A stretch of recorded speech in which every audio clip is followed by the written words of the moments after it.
pick and choose from both sides and really just figure out what works for you. I want that placebo effect. I am not doing that again. And if you feel like your body is broken and doesn't work, then you're going to be depressed. The way that your health is dictates how your life looks. Whatever's going on in my body, I do try to stay positive.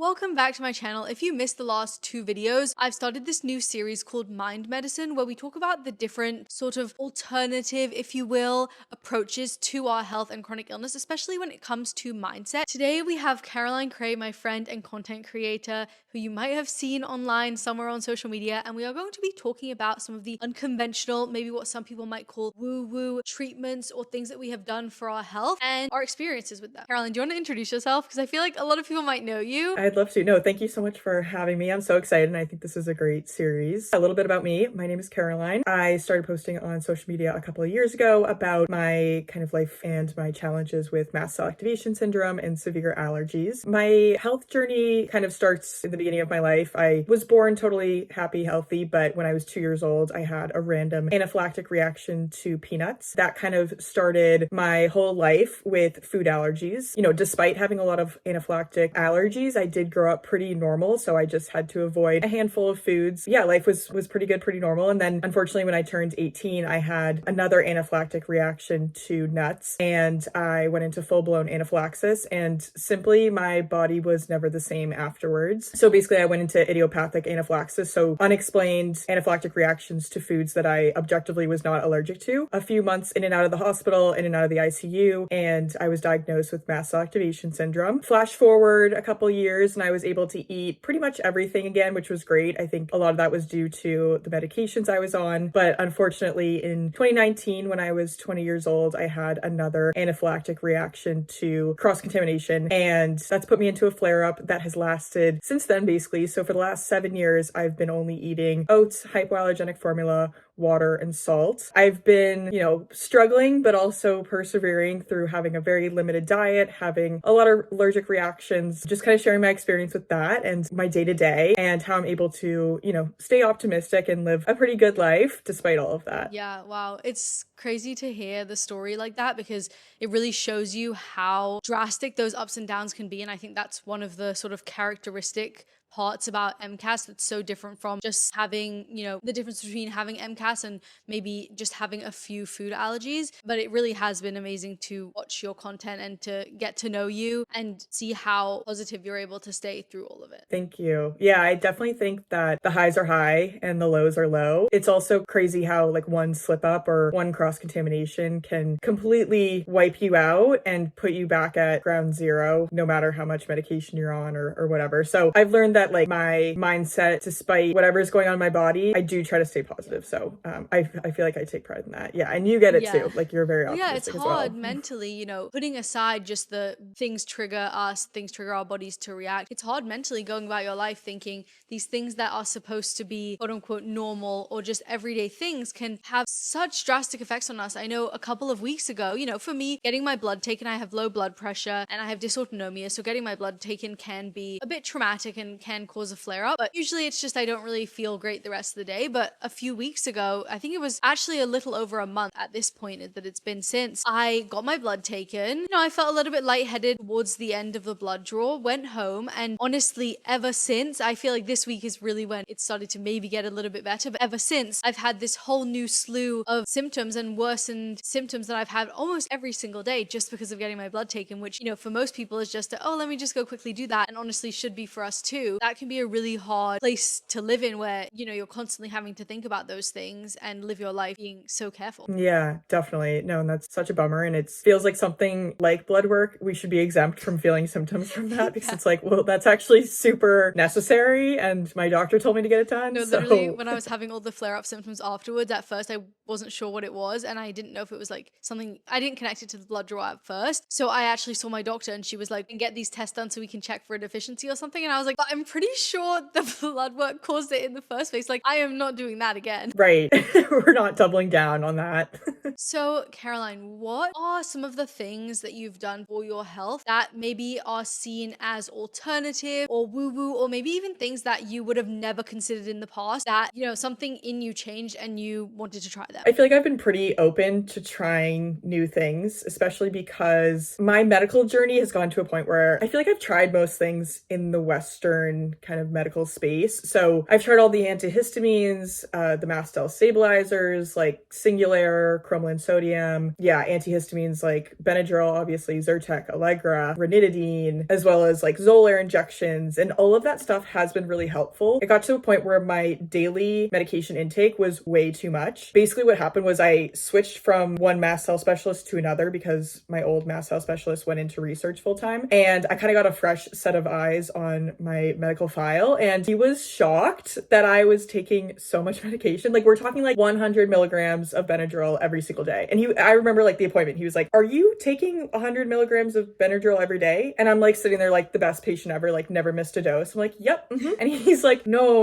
like that has been proven to cause early onset dementia. I don't know how you're staying awake during the day, just with the acute fatigue. So I spent a year doing a really intense medication taper, saw my symptoms get a little bit worse in the short term, but ultimately when I finished my medication taper, I felt like I was at the same stability as when I started it, if that makes sense. Point being there is I was like, is that kind of changed my perspective about, okay, maybe I don't need to be on like a million medications and maybe that's not the best thing for me. So I started looking into other ways to kind of signal to my body and to my mast cells that like I am safe and I'm okay. And yeah, I've tried everything from emotional frequency technique. It's called EFT tapping. I really like releasing my chi energy. I basically just like jump around in different ways in the morning to kind of shake it out. I've done talk therapy, and then I also have been doing NAET, which is like an acupuncture treatment, and I feel like that's been the most helpful for me thus far. So yeah. I'm sure that there's like other medications I can try, but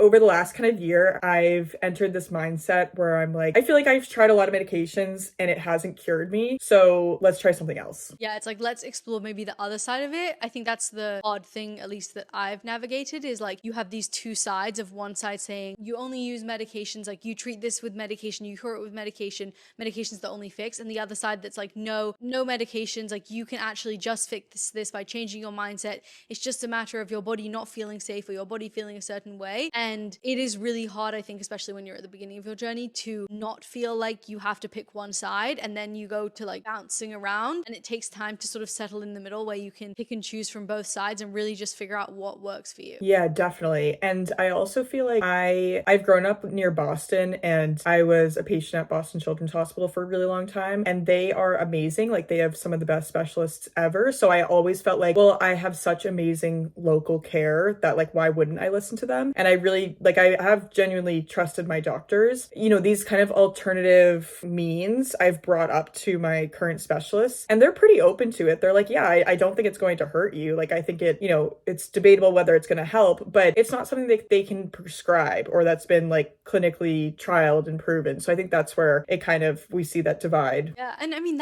you said exactly the reason I think that got me into doing this in the first place, is like, there basically is no risk. If at a minimum, it just makes you a little bit happier or able to enjoy your life a little bit more and doesn't actually change the reality of your health, to me, that's a win. So you might as well try it. And yeah, don't try it and dismiss everything else, or, try and replace everything else that you have before you even see if it works. But why not do it on top of like medications that you're trying or other things? Totally. I 100% agree. I don't think there's really any negative impacts or side effects. Yeah. So tell us a little bit more about NAET process and how it's going right now. Yeah. So NAET stands for Nabrudapad's allergy elimination technique. Basically an alternative therapy to make me less reactive to stuff, because I am so incredibly reactive to foods. Anytime I've trialed a new food over the last 6 years, it's sent me into pre-anaphylactic symptoms. Not to the point of taking an EpiPen, but to the point where I'm extremely uncomfortable. My airway's constricting. I have itchiness everywhere, and I'm wiped out for days on end. On top of that, I'm also very, very reactive and sensitive to dog, cat, dander, like any animal, dander, feathers, any of that, dust, mold. So it impacts my life greatly. And I miss out a lot of stuff because of these reactions or these sensitivities. So the thing I liked about this was that it can address all of those things. So I do want to say that it's not like widely supported in conventional allergy and immunology like research and stuff. It's very much an alternative method. It's like considered Eastern medicine, but I've heard from people via DM and comments that it's been instrumental to helping them and their loved ones. So there's definitely something to it for sure. My point there is that it's not going to replace, medical care like an EpiPen or Xolair or a trip to the ER, but I think that it can provide stability. Basically, the idea is to do little exposures and then read and filter out energy and kind of cleanse that from my system. It was established in the 1980s. I have the little workbook right here. And each week, the idea is to tackle a new building block of life. So it could be vitamin A, vitamin B, it could be metals. What else is another one? There's like calcium. Yeah, so it talks about how we can develop energy, nervous system based reactions to stuff. And my practitioner, not Dr. Nambrudapad, she's the one who created this whole thing in the 1980s, but my practitioner has a very similar story to me where she ended up being so reactive to everything and she just could not find relief elsewhere. So she started exploring alternative methods. It's a combination of acupuncture, energy therapy, chiropractor therapy, and yeah, stuff along that line. So I usually go once a week and I'll walk into my practitioner's office, we'll sit down and she'll ask me, okay, what has come up this week?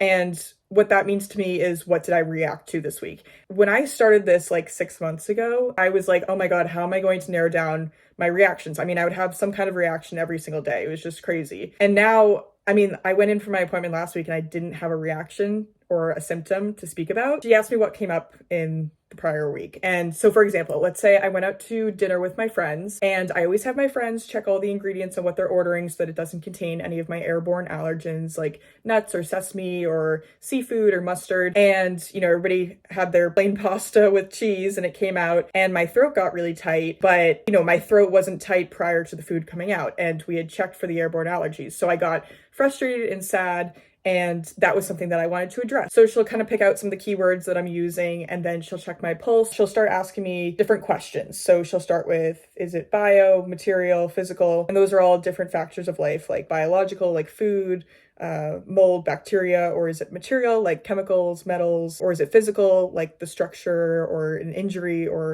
external factors like temperature? And then if none of those come up, then she'll get into the emotional part. And so basically she'll ask my body a series of questions and she'll be holding on to my right wrist. And if it's a yes from my body, my arm will go down straight. She'll go through, you, the daughter, you, the girlfriend, you, the friend. And then my arm will go down straight, meaning yes, it has something to do about me, the friend. And then she'll go down through different emotions. And this whole thing is called muscle testing. So it's basically when my body's becoming its own biofeedback machine. And she'll go through, okay, you, the embarrassed one, you, the shy one, you, the liability, you, the disgusted one. And for this one, my arm went straight down for disgusted. And that was shocking to me because I've never considered myself to be disgusted by myself.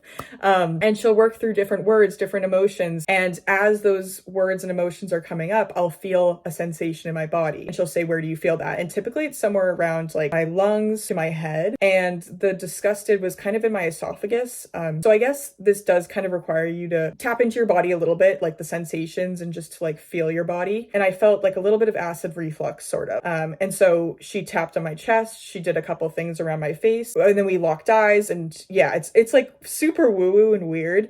But I'm just fully buying in because first of all, it's not covered by insurance. So I'm literally buying into this process. It's about $200 a week. And I just figure I want to give it my full attention. And give it a fair shot. And second of all, because if there is a placebo effect involved, then I want that placebo effect. So I want to just believe everything that's going on. So I do. And yeah, basically just working through emotions, working through different feelings. And then we're able to do some EFT tapping. So to tap through on different meridian points, which can release some stuck energy. And without fail, every time that I feel some kind of sensation or symptom on my body, we're able to clear it within a few minutes. And then I went out to a restaurant again with my friends and similar thing, checked the ingredients, checked everything. Food got brought down, put in front of us, and I was totally fine. So I don't know if we cleared the disgust from, my energy meridians or what what have you. But, you know, it's kind of whatever she did, I'm happy about it because it's cleared now, you know? It's really fascinating, and I'm really intrigued by the whole process of NAET. And I think something I keep coming back to when I've been exploring these different alternative treatments myself, but then even just hearing you talk about this, but also we've had other discussions about the different things we're trying, is that all of these things have basically the same steps in common, whether it's EFT or brain retraining or NAET. It's all about sort of this sequence of understanding that our body fundamentally is sort of controlled by our brain, and whether that's a cycle, whether it's like the sensation comes from the body and it perpetuates something in the brain, or the brain causes a physiological response. But you know, in our brain we have these belief systems, and we have like beliefs about our life and beliefs about the way that we function, and a lot of these treatments are actually just addressing that and addressing the beliefs and the emotions and the energy that stores within our body. And it's really interesting to see that all these different treatments are kind of doing the same thing and working off of the same principles, like neuroplasticity and the different mind body connections, but in slightly different ways. 100%. I did DNRS in 2020, so the dynamic neural retraining system. I know that you've done something similar with the primal trust. I did primal trust. Yeah, and so much of that was about how we have to trust our bodies to heal, which feels so foreign and something that I was not open to at the first, like, probably 5 years that I was sick, because I just felt like my body was my enemy and it was trying to kill me and it was at war with me and it was literally my biggest op. But now I see that the mind and body are connected. And it sounds so stupid, but I feel like when you really internalize that, it's when things start to change. I think that there's a certain level of like trust that comes with understanding that connection. I also feel like it's helped a lot with my mental health, because when I first got sick the first few years, I was like, okay, like I'm still me, but like there's something wrong with like my mast cells, and like that's annoying, but like the medication's helping, like whatever. And then when I had another really bad flare up and I ended up with just the very minimal diet, I was like, my life sucks because of my body. And then I realized that it's just doing its best and there's something wrong. There's something that's signaling that something's very wrong. And so rather than fight it, to feel it and then address it is the way to go. Yeah, I think it's really easy to get into the mindset of like, my body's doing something wrong, and sort of, become your mind and body become enemies. And I think you're so right in that the biggest change you can make is being like, actually, have so much empathy for my body. It's just trying to tell me that something's wrong, and it's just trying to tell me what I need to do and what I need to address. And the best thing that I can do is listen to it and do my best to understand what it needs. I also feel like it's extremely depressing to feel like you're trapped. Like, you have one body, you know? And if you feel like your body is broken and doesn't work, then you're going to be depressed. Like, that's just 1 + 1 = 2. Like, you can't escape it, you know? Like, it's your body, you're stuck with it. So I think that when you see it as something that you're working with instead of against, that also helps your mental health be like, oh my God, like, she's doing her best, like, the poor thing, here's what I can do to help and support, that sort of thing. Yeah, and I used to feel the same way about symptoms. I would sort of like push them down, like I'm trying to get through the time until they're gone. And instead of trying to push them away, I started to ride the wave of the symptoms and literally sit in the discomfort and be like, I can actually handle this symptom. I'm going to fully embody the way that it feels and understand that this is my body trying to tell me something, whether or not I can do something about it right now or not. And I think that when it comes to anything with our mindset, to me, the way that I view it overall is not that it's a medication, but that mindset things are foundational. Health is life and life is health. Like they're synonymous, because the way that your health is dictates how your life looks. And for us, certainly, we've felt that the way our life is very much dictated by our health. So I feel like, honestly, with a lot of the work I've done, whether it's EFT or the brain retraining or stuff like that, these are things that could benefit pretty much everybody in the world. Pretty much everybody has things that they could address in these capacities. So to me, chronic illness has just been like an accelerator to start doing that, maybe much earlier than I would have ever done if I didn't have these issues with my health. Yes. Okay. Low key, I've had moments of like deep gratitude where I'm like, you know what? I'm actually really grateful that I've been dealing with these health challenges, because I don't think in any world I would have been as in touch with my body or as empathetic towards my body as I am now, because of all the like trauma I've experienced, all the anaphylaxis, all the symptoms, everything. And I think you build a confidence too by sitting in symptoms, getting through them, because I know I know that we've both gotten through 100% of our worst days, 100% of our worst reactions, and 100% of our worst symptoms. For a long time, especially right after I got diagnosed, I had been through a lot of alternative treatments treatments and holistic practitioners. My mom specifically was very much into that kind of thing, and a lot of these practitioners I saw really did me a disservice. And I just think it was a matter of like what was going on at the time, and the fact that they didn't know, and the fact that I was so young. Like, it was truly nothing against them, it just didn't work for me. But it put me into this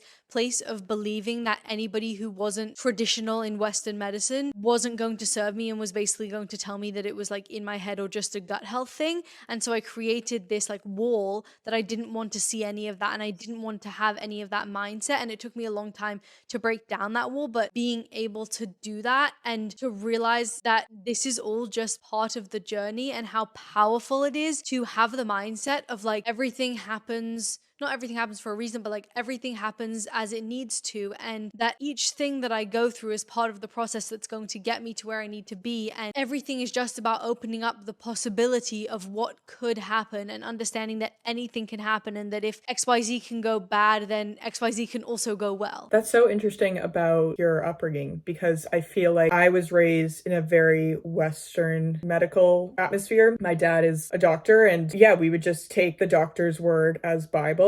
And I don't know, I just feel like I wasn't exposed to any alternative methods. I think it's helpful, like you said, like everything happens as it does and as it should. I feel like I've explored almost all of the Western medication possibilities for the moment, and I know that there's still like so much research going on and so much hope there, but it makes me kind of that much more willing and comfortable and confident to step into more of the holistic or woo-woo stuff, because I'm like, no, I want to try this, like, and it's totally different from how I was raised. Yeah, it's all a process. And I think one of the things I've learned as well is you can't force a lot of these changes, because a lot of them do revolve around mindset changes, whether it's the treatment itself or being open to a treatment. Because as we've both said, some of these maybe do involve the placebo effect or some sort of adjacent force. And so if you're not ready, I even think this about medications. Like, if I don't truly believe that this medication has a chance of working and understand why that is and accept it, then I just don't even think it's worth trying, because what am I even doing to myself? I'm subconsciously rejecting it or like frowning down upon it. But all that's to say that I think you can't always just like say to somebody, this is how I think now and this has changed my life, so therefore this is how you should think. I think it truly is a journey. You just have to live it until something just clicks in your brain and that mindset shift happens. But if you were to,